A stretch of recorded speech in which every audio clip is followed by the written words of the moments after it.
The Galactic Council had existed for 11,000 years.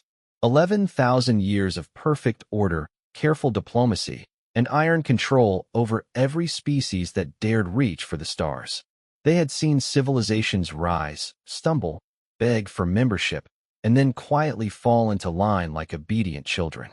The Council was not cruel, not exactly.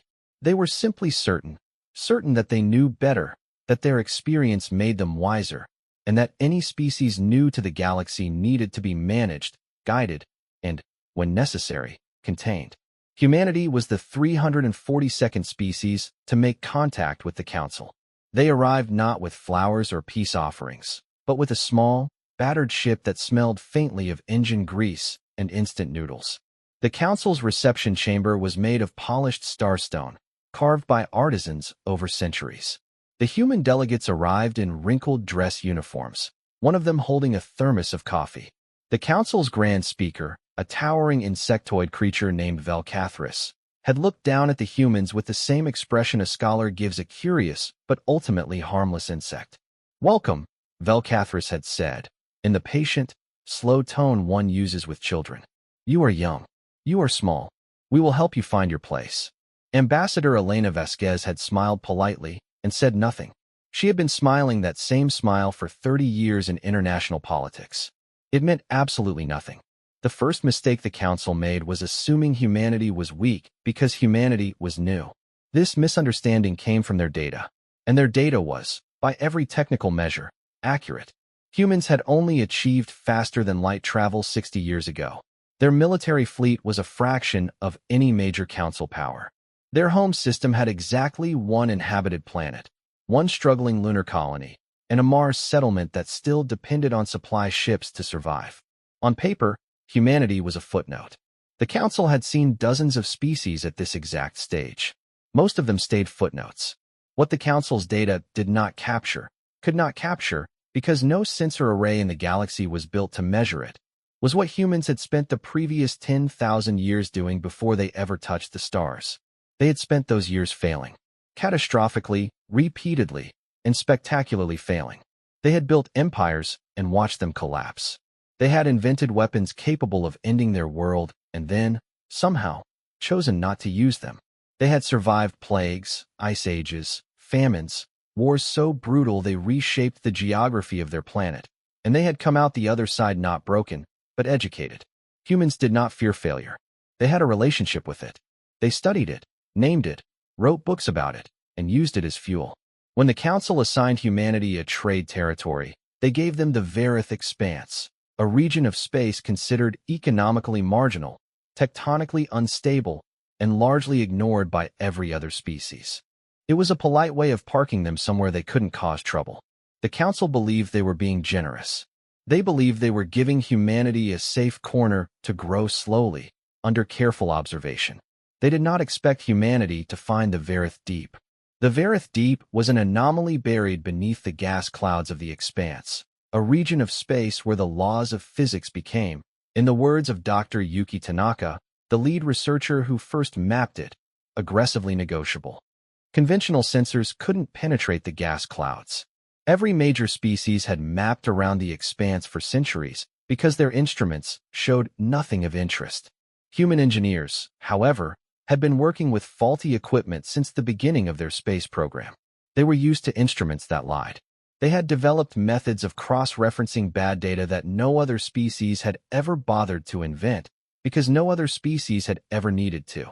Dr. Tanaka's team used 17 different overlapping sensor methods, none of which were considered scientifically rigorous by Council standards, and triangulated an anomaly that shouldn't have been there. Then they flew directly into the gas cloud in a ship that was, by the chief engineer's own admission, probably fine. It was fine, and what they found inside changed everything. The Varith Deep contained a natural phenomenon that functioned, under the right conditions, as a gravitational amplifier. A ship fitted with the right equipment and positioned correctly within the deep could project a gravitational pulse across several light years. It wouldn't destroy anything. It wasn't a weapon, not exactly, but it could disrupt faster-than-light travel across an enormous area of space. It could, in effect, freeze an entire fleet in place. Humanity spent 3 years studying it quietly. They told the council they were conducting geological surveys. This was technically true. They were also doing 17 other things, but the surveys were real. During those 3 years, something else was happening across the galaxy that humanity was watching very carefully. The Dreth Confederation, a mid-tier council member, had been slowly expanding into territories that bordered 3 smaller species' home systems. The council watched, deliberated, issued statements, formed committees, and did nothing concrete. The 3 smaller species, the Quarry, the Cellon, and the Veth, began sending quiet diplomatic messages to every species they could reach. Most ignored them. Humans responded within 48 hours. Ambassador Vasquez met with the Quarry representative in a neutral station on the edge of the expanse. She brought coffee. She also brought a junior diplomat named Marcus Webb, who had a talent for finding common ground between parties who were convinced they had none. The meeting lasted 9 hours. When it ended, humanity had its first alliance. 3 small species who had nothing but need, and 1 young species who had nothing but audacity. Back on Earth, the military was running numbers. Admiral Sarah Okonkwo, head of the newly formed Interstellar Defense Command, had been running those numbers for 2 years. She was a quiet woman who spoke rarely and thought constantly. Her conclusion was simple. Humanity could not win a conventional war against any major galactic power. Not yet. Maybe not ever, with conventional methods. But wars, in her experience, were rarely won by the side with the most ships. They were won by the side that changed the rules. She submitted a proposal to the Earth Council that was 40 pages long and contained, buried on page 31, a single paragraph that casually suggested using the Verith Deep as a strategic anchor point for a new kind of defensive doctrine. The paragraph was written in deliberately boring language. She had learned, in 30 years of military service, that the most important ideas were safest when they sounded dull. The Earth Council approved the proposal. The funding was allocated. Construction began. None of this reached the Galactic Council, partly because humanity had learned, very quickly, that the Council's observation networks were thorough but not perfect. They watched what they expected to watch, which meant they largely watched humanity's diplomatic channels and ignored their engineering teams. And partly because humanity had, quietly and without announcement, developed something no species in the galaxy had bothered to build in several thousand years. They had built a spy network.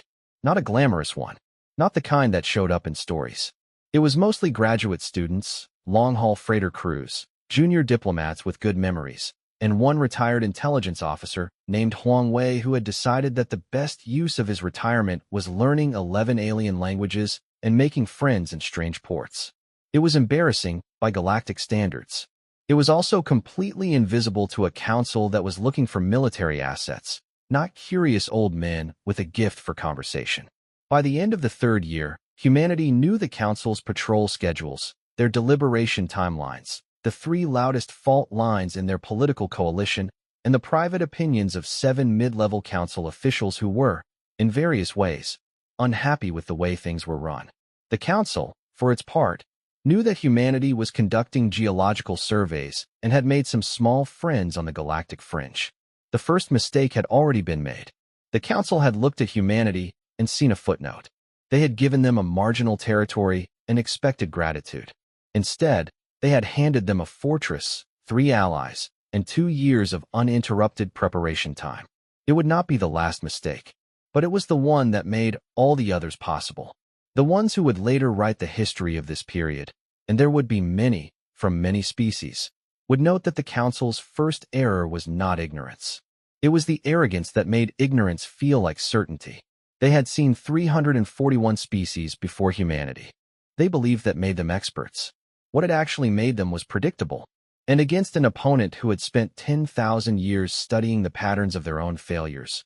Predictability was the most dangerous thing in the galaxy. The second mistake the Council made was trying to negotiate with humanity from a position of false strength and doing it publicly.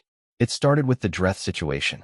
After 2 years of careful expansion, the Dreth Confederation finally pushed too far. They established a military outpost on a moon that technically fell inside Quarry territorial boundaries, a provocative move that was clearly calculated to test the Council's response time. The Dreth had done this before, with other species, and the pattern was always the same. The council would deliberate. The Dreth would hold the position for 18 months. The council would issue a resolution. The Dreth would formally withdraw but keep a scientific research station in place. Everyone would agree to pretend this was acceptable. The Quarry, however, were no longer dealing with the council alone. They called Ambassador Vasquez. The conversation was short. Vasquez listened, asked for questions, and said she would call back within 6 hours. Then she called Admiral Okonkwo. Okonkwo was already aware of the situation. She had been tracking the Dreth expansion pattern for 14 months. She had a response prepared, not a military one, not yet, but something arguably more effective. She called it a demonstration. Her junior staff called it other things, mostly in whispered tones when she wasn't in the room. 3 days after the Dreth established their outpost, a single human vessel, a modified survey ship called the Endurance, entered the Varith Deep and activated a piece of equipment that had taken 2 years and the combined effort of 6 universities to build.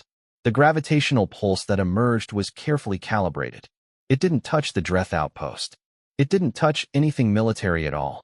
What it did was create a sphere of FTL disruption approximately 9 light-years in diameter, centered on a point in empty space that happened to be directly between the Dreth home system and their new outpost. The Dreth couldn't reinforce their position. They couldn't rotate personnel. They couldn't receive resupply. They were, for all practical purposes, stranded on a moon they'd illegally occupied, with no way to make a dramatic exit. The council was informed of what humanity had done approximately 40 minutes after it happened, by a very polite message from Ambassador Vasquez that described the action as a navigational safety measure and expressed hope that it would encourage peaceful resolution. The message was signed with a small Earth flag emoji, which took the council's translation systems 4 hours to correctly interpret. Grand Speaker Velcathris called an emergency session. The chamber, usually a place of measured calm, was loud for the first time in decades. The issue wasn't just what humanity had done. It was that they had done it without asking permission, without consulting the council, and with a technology that nobody had known they possessed. 7 council members demanded an immediate explanation. 3 demanded sanctions. 2, notably, said nothing and simply watched the data feeds from the Varith expanse with expressions that, in their respective species, indicated something close to respect. Velcathris decided the appropriate response was a formal summons. Humanity would be called before the full council, in open session, and required to justify its actions. This was the mechanism the council used to remind young species where they stood. Public sessions were theatrical by design. The Chamber of Address could seat representatives from all 341 member species, and the visual weight of that assembly, ringed in ancient ceremony, had broken the confidence of more than a few delegations. The council expected Vasquez to arrive nervous and leave compliant. Vasquez arrived with 3 things: her deputy, Marcus Webb, a data tablet, and a pressed uniform that she had borrowed from the ship's captain because hers was apparently in laundry. She had not been nervous in a public setting since the age of 24, and she was not about to start in front of 341 species who she had spent 3 years quietly studying. She waded through the formal proceedings with a patience that was almost offensive. When Velcathris finally asked her to explain humanity's actions, she stood, looked around the chamber slowly, a technique she developed to make audiences feel like she was making eye contact with each of them individually, and began. She did not apologize. She did not explain. She offered data. The tablet she held contained 14 months of documented Dreth expansion activity, cross-referenced with council deliberation timelines, matched against the 3 previous cases in which the same pattern had resulted in permanent territorial loss for smaller species. The data was presented simply, without dramatic language, in a format she had spent 6 weeks adapting to be readable by all sentient species present. It took 11 minutes to walk through. When she was done, she pointed out, mildly, that the quarry had filed formal complaints with the council 7 times in the past year. She had the receipt numbers. She read them aloud. Then she said something that no species had said in the council chamber in 400 years. She said the council had failed. Not loudly, not with anger, just as a factual observation. The way one might note that a bridge had failed to hold weight, not with blame, but with engineering clarity. The council's deliberation process, she explained, had a structural flaw. It was optimized for consensus among powerful members, which meant it was slow, and slowness, in territorial disputes, always favored the aggressor. This was not an opinion. This was the pattern in the data. She showed them the data. The chamber was very quiet. Velcathris recovered first, which was a credit to 11,000 years of political experience. The Grand Speaker acknowledged the data, declined to comment on its implications, and told Vasquez that humanity's unilateral action was nonetheless a violation of Council protocols regarding independent military operations within shared galactic space. Vasquez nodded, as if this was a reasonable point. Then she noted that the equipment used was not classified as military by any existing Council definition, because the Council definition of military equipment had not been updated in 600 years and did not include gravitational pulse technology, because 600 years ago that technology had not existed. She had checked. Webb had checked. The Council's own legal archives had been checked by Huang Wei's very helpful network of contacts, two of whom turned out to have library access to Council records going back 8 centuries. There was no protocol violation. There was, instead, a gap in the Council's legal framework that was large enough to fly a survey ship through. The Council called a recess. During the recess, something interesting happened. 4 mid-level representatives from 4 different species found quiet corners of the building and made contact with Webb. Not officially, not on the record, but with the careful, sideways communication of people who had things to say that they couldn't say out loud. 2 of them represented species that had faced death pressure in the past decade. One represented a species that had been quietly watching the quarry situation and drawing private conclusions. The 4th was an elderly Salanthi official who had been on the Council for 60 years and was, he said with a tired expression, very glad that somebody had finally read those complaint receipts aloud. When the session resumed, the Council issued a formal statement. It condemned unilateral action in general terms. It also, buried in the 4th paragraph of an attached resolution, called for an emergency review of territorial dispute protocols and established a fast-track deliberation process for cases involving ongoing boundary violations. It was the first structural reform the Council had made to its dispute resolution system in 200 years.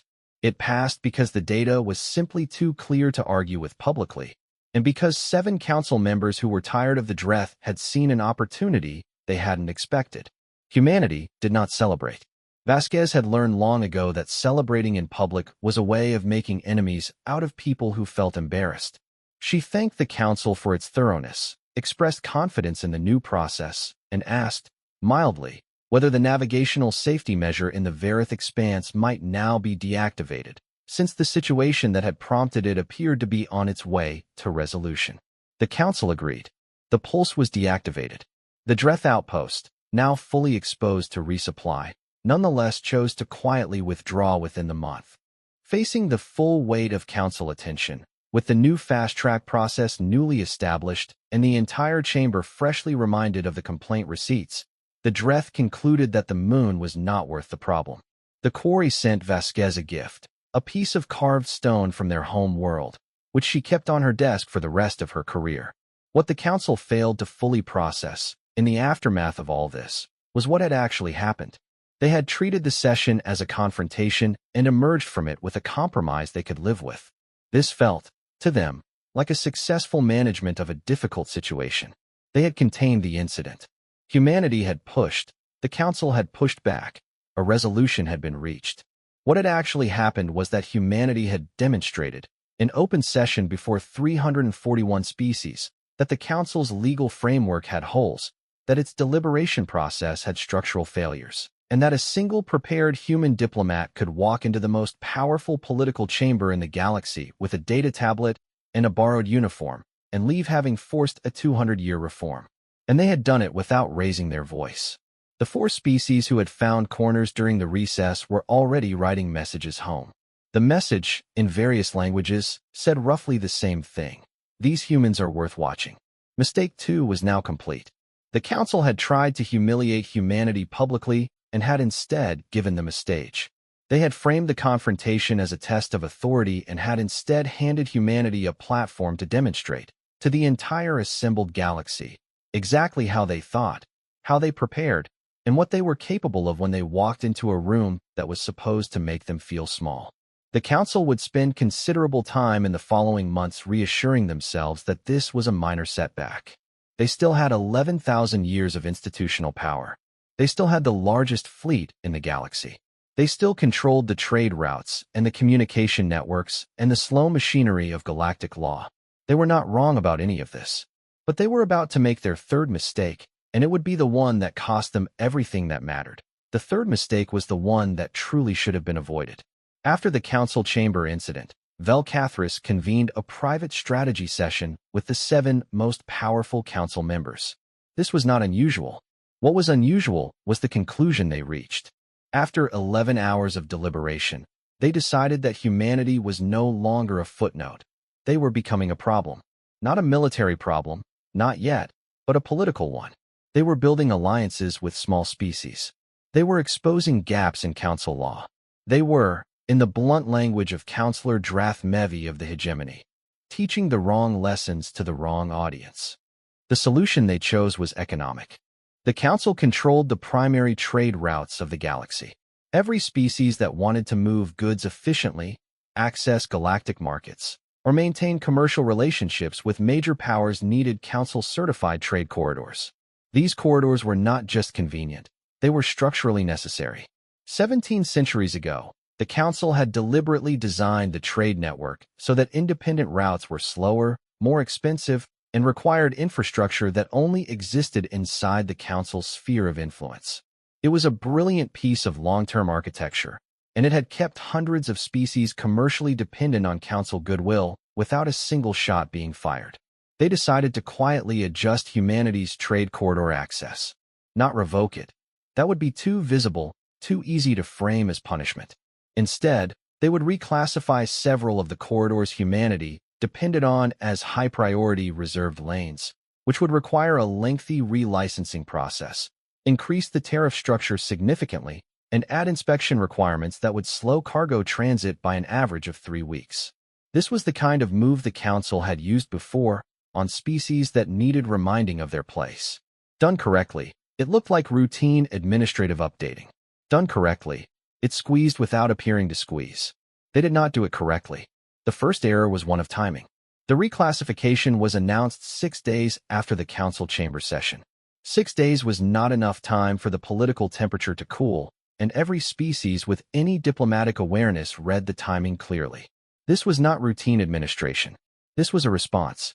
It was meant to look neutral and instead looked petty, which is the worst possible combination in politics because it reveals intent while sacrificing the moral ground that neutral action is supposed to provide. The second error was one of scope. In their determination to apply meaningful economic pressure, the council included in the reclassification several corridors that were shared-use lanes, routes that didn't just serve humanity, but also served the Quarry, the Cellon, the Veth, and 4 other small species who had no involvement in the chamber incident whatsoever. The increased tariffs and inspection delays applied to all traffic in those corridors equally. In trying to punish one species, the council had accidentally taxed 8. Vasquez received the reclassification notice on a Tuesday morning. She read it twice. Then she forwarded it to Webb without comment, and then she called Huang Wei. Huang Wei had, in the 3 years since humanity reached the stars, quietly made himself the most well-connected man in the galaxy. He was 67 years old, had a slight stoop from decades of hunching over translation work, and an extraordinary memory for names, faces, and the particular complaints that people expressed after their second drink. He knew, in personal terms, representatives from 49 species. He knew their families, their political pressures, their private frustrations with the council, and in several cases, their preferred coffee order. He was not a spy. He was simply a man who believed that the most important information in the galaxy moved between people who trusted each other, and had spent 3 years making himself worthy of that trust. When Vasquez explained the corridor reclassification, Huang Wei was quiet for a moment. Then he said, "The Vorith delegation is already angry. They've been waiting 8 months for a routine trade license renewal, and they think it's stuck in council bureaucracy." He paused. "I had lunch with their deputy minister last week. She has opinions," Vasquez said. "I'd like to meet her." The meeting happened in 48 hours. Webb coordinated 4 other meetings simultaneously, with the affected small species, framing each conversation not as a complaint session, but as a practical problem-solving discussion. What could be done, practically, about the corridor situation? Were there alternative routes? Was there infrastructure that could be improved? Was there a coordination mechanism that didn't exist yet, but probably should? This was the thing about humanity that the Council had never quite grasped.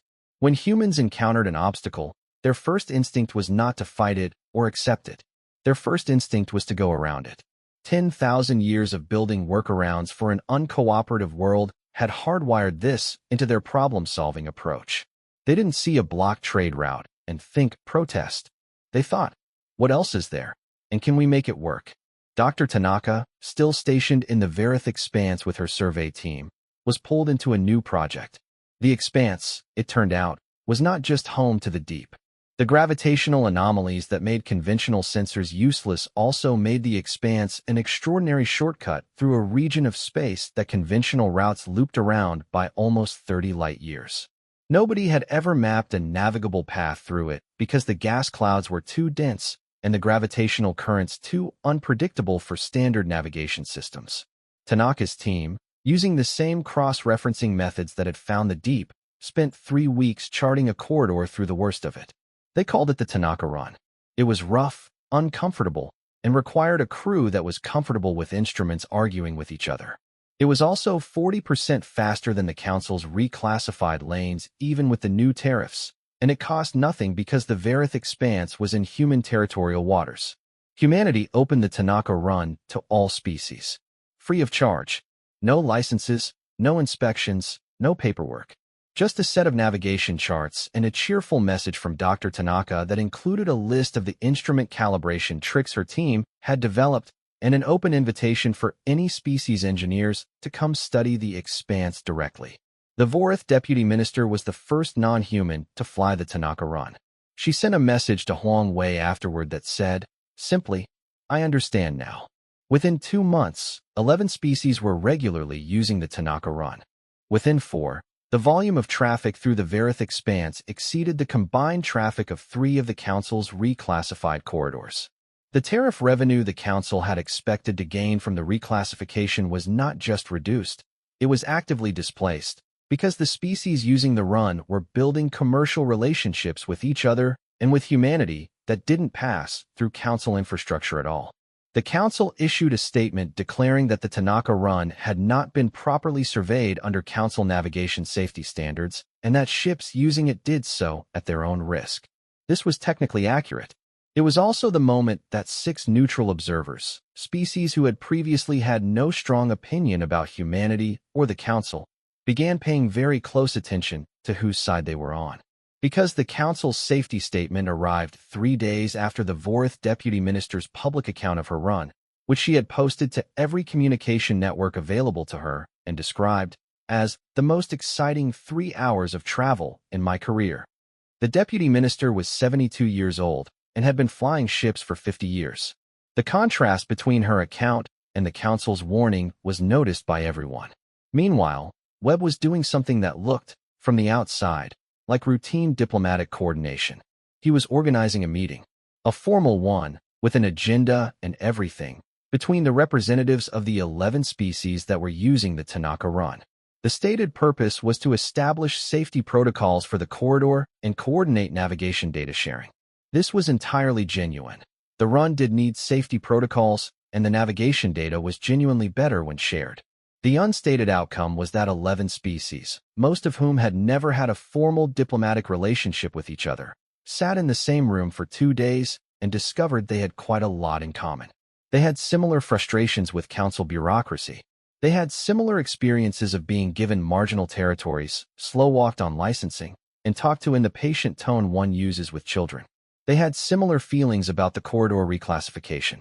And they had, sitting at the head of the table, a human diplomat who was very good at listening, very good at finding common ground, and very careful to make sure that every conclusion the group reached felt like their own idea. The Compact of the Expanse was signed on a Thursday. It was a trade and mutual assistance agreement between 12 species, 11 plus humanity. It had a security clause, not an aggressive one. Nothing the Council could call a military pact, but a clear statement that an economic or political action taken against one signatory without justification would be considered a shared concern and addressed collectively. The legal language had been drafted by a retired judge from Mumbai who now worked for the Foreign Ministry and had a particular gift for writing documents that were simultaneously mild in tone and devastating in implication. Vasquez sent a copy to the Council the same day it was signed. The accompanying message was 4 sentences long and expressed hope for continued positive relations. It was signed with 2 emojis, the Earth flag and a small handshake. The Council's translation systems handled the handshake correctly this time. Velcathris read the compact document 3 times, then called the Strategy Council together again. The mood in the room was different from 3 months ago. The 7 most powerful council members, who had entered the chamber that day believing they were managing a minor political irritant, were beginning to understand that they had, through 3 months of careful, deliberate action, handed a 60-year-old spacefaring species a trade route, a regional alliance, a legal instrument, and a story. The story was perhaps the most dangerous part. Across the galaxy, the narrative was taking shape. The young species that had found a treasure in their marginal territory stood up in open session with a data tablet, and then, when economically pressured, had responded by opening a free trade route and building a coalition of friends. It was a story that resonated with every small species that had ever been talked to in a slow, patient voice by someone who expected gratitude. The Council had spent 11,000 years being the architects of galactic order. They had not, in all that time, faced an opponent that was not interested in defeating them, not interested in replacing them, not interested in power in the traditional sense. They were facing something new, a species that kept finding ways to make allies, keep records, create alternatives, and smile politely while doing all of it. The third mistake was complete. They had tried to squeeze humanity economically and had instead given them the reason, the audience, and the moment to build something that would outlast the pressure. There was one more move left to make. And unlike the 3 mistakes that had preceded it, this one would not be the Council's to make. This one belonged to humanity. Vasquez, Okonkwo, Webb, Tanaka, Huangwei, and a retired judge from Mumbai had been building towards something, with the patient, deliberate energy of people who had learned, over 10,000 years of their species' history, that the most durable victories were the ones that didn't look like victories at all, until they were already over. It was Huangwei who saw it first. He had been sitting in a quiet corner of a transit station on the edge of Council space, sharing a meal with an elderly Salanthi archivist named Vorn, who had been cataloging Council records for the better part of 60 years. Vorn had the tired eyes of someone who had spent a career watching history happen and writing it down so that others could ignore it. They had been talking about nothing in particular: the food, the noise of the station, the way the light came through the observation panels at certain hours. And then Vorn said, very quietly, that the Council had scheduled an internal review of human territorial rights within the Varith expanse. Huangwei stopped eating. He asked, gently, what kind of review? Vorn said it was classified, but that the request had come from 3 of the most powerful Council members simultaneously, which in 60 years of Vorn's experience meant that the conclusion had been decided before the review began. The framing, Vorn said, was resource management and navigational safety. The Tanaka run had created traffic patterns that the Council's lawyers were describing as a possible violation of galactic transit agreements, depending on how certain clauses were interpreted. Depending on how they were interpreted was doing a great deal of work in that sentence, and both Vorn and Huangwei were old enough to know it. Huangwei thanked Vorn for the meal. He was on a communication channel to Vasquez within 4 minutes. Vasquez did not panic. She had been waiting for something like this, although the specific shape of it was new. The Council's 2 previous moves had been overt: the chamber summons, the corridor reclassification. This was different. This was quieter, slower, wrapped in bureaucratic language. It was the kind of move made by people who had learned that direct confrontation wasn't working and had decided to try suffocation instead. If they could successfully argue that the Tanaka run violated transit agreements, they could shut it down, legally, procedurally, with the full weight of 11,000 years of galactic law on their side. And with the run gone, the compact of the expanse lost its economic foundation. The alliance of 12 species had been built on a road. Remove the road, and the alliance became abstract. She called Webb, Tanaka, and the retired judge from Mumbai, whose name was Justice Kavita Rao and who had, in the 3 months since signing the compact, become arguably the most important person in humanity's legal strategy. Rao had already been thinking about this problem. She had, in fact, been thinking about it since the day the compact was signed, because in 30 years of judicial work, she had learned that any agreement worth having was eventually going to be tested, and it was better to have thought about the test in advance. She had found something. The transit agreements the council was planning to use against the Tanaka run were old. Very old. They had been drafted in an era when the council had 37 members, and they contained language that had been written to address a specific problem that no longer existed and had never been properly updated. More importantly, they contained a clause, buried in a subsection that Rao described as the kind of thing you only find when you're looking for something else entirely, that explicitly protected navigational routes that were discovered within a species' assigned territorial waters and subsequently opened for shared use on a non-commercial basis. The clause had been written to encourage exploration. It had never been invoked. In 11,000 years, no species had ever opened a free transit corridor through their own territory, because no species had ever had reason to. The council had written the protection into law and then forgotten about it because they had never imagined a situation in which it would be used. The Tanaka run was free of charge. It was within the Varith expanse, which was human territory. It had been opened for shared use.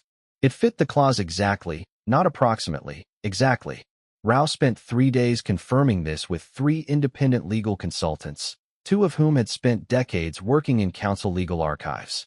All 3 reached the same conclusion. One of them, a Salanthi scholar who had never met a human before and had taken the consultation out of professional curiosity, sent back his analysis with a note attached.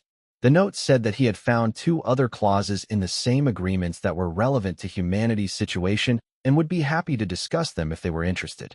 His consultation fee was modest. He clearly found the problem interesting. They were interested. When the council's internal review completed and the formal challenge was filed, 3 weeks later, in careful bureaucratic language, humanity's response was ready. It was filed the same day the challenge arrived, which was itself a message. The response was 60 pages long and referenced 112 years of council legal precedent. Rao had written the core arguments. The Salanthi scholar had contributed 2 sections that, when read carefully, went considerably further than the immediate defense. They did not just argue that the Tanaka run was legal.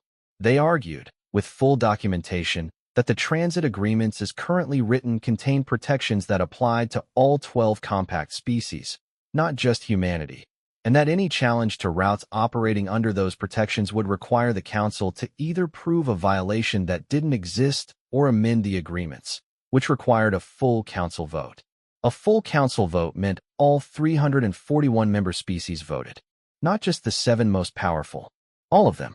The council withdrew the review. They announced this without explanation, in a brief statement that attributed the decision to further administrative consideration. It was the cleanest possible retreat, and it fooled no one, because by this point the story had been moving through the galaxy for months, and every species watching understood the shape of what they were seeing. What happened next was not something humanity had planned. It was something they had made possible, which is a different thing, and in the end a more powerful one. 31 species filed a joint petition requesting that the Galactic Council establish a formal committee to review and update the transit agreements. Not replace them, not challenge the Council's authority, just review and update, which was, given the agreement's age, obviously overdue and difficult to argue against. The petition was worded in language so reasonable that the Council could not publicly refuse it without looking unreasonable, and so inclusive, representing 31 voices rather than 1, that it could not be dismissed as the complaint of a single difficult species. The committee was established. Humanity was offered a seat. Webb accepted on behalf of the compact. The Salanthi scholar accepted an invitation to serve as a technical consultant. Justice Rao submitted a preliminary framework for the review process that the committee adopted as its working method, because it was organized, comprehensive, and, as 2 committee members noted privately, exactly the kind of document that made you feel like the people who wrote it had already thought of everything you were about to suggest. The committee met for 4 months. When it finished, the transit agreements had been updated in ways that were, individually, minor technical corrections.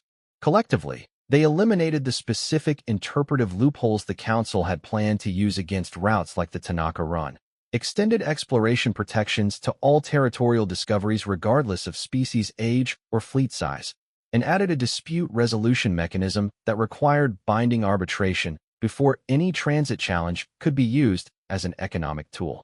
The Dreth had tried to use a similar mechanism against the Quarry 5 years ago. Under the new framework, that action would have required independent arbitration first. The arbitration panel's composition was defined in terms that made it structurally resistant to domination by the most powerful members. Admiral Okonkwo reviewed the final document from her office at Interstellar Defense Command. She had not attended a single meeting of the committee. Her role, for the past year, had been to ensure that the endurance was maintained, the Varith Deep was mapped to precision, and that the 3 compact species with military capacity understood, in quiet and entirely unofficial conversations, that if anyone chose to test the compact's security clause, humanity's response would be immediate, coordinated, and prepared well in advance. Nobody had tested it. Nobody looked likely to. She read the final document twice. Then she sent a message to Vasquez. It contained 4 words. "You didn't need me." Vasquez replied with 3 words and an emoji. "I needed everyone." Then the Earth flag. Then the handshake.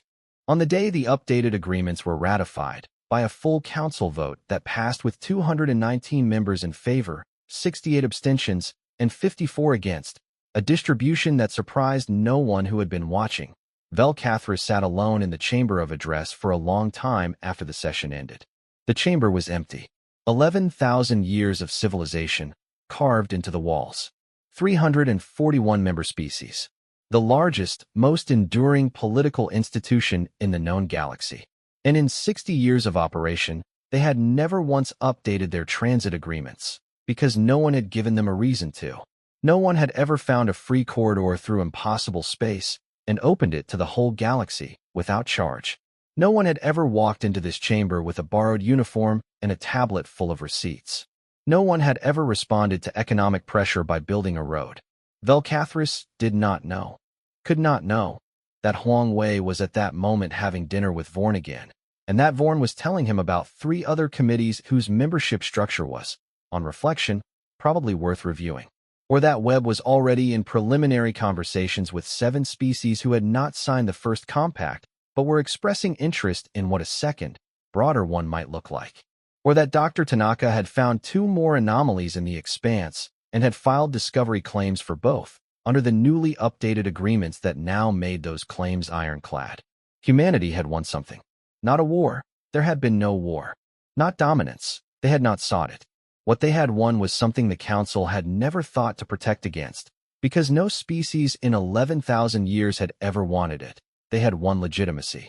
Real legitimacy, not the kind granted from above by powerful institutions, but the kind built from below, one alliance, one legal clause, one free trade route, one dinner conversation at a time.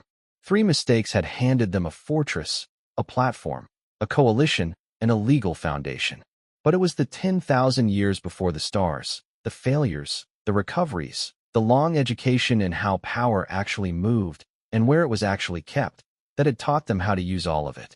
The galaxy, for the first time in a very long time, was about to become considerably more interesting. And somewhere in a transit station on the edge of council space, an old man with a slight stoop was learning 4 more languages, just in case.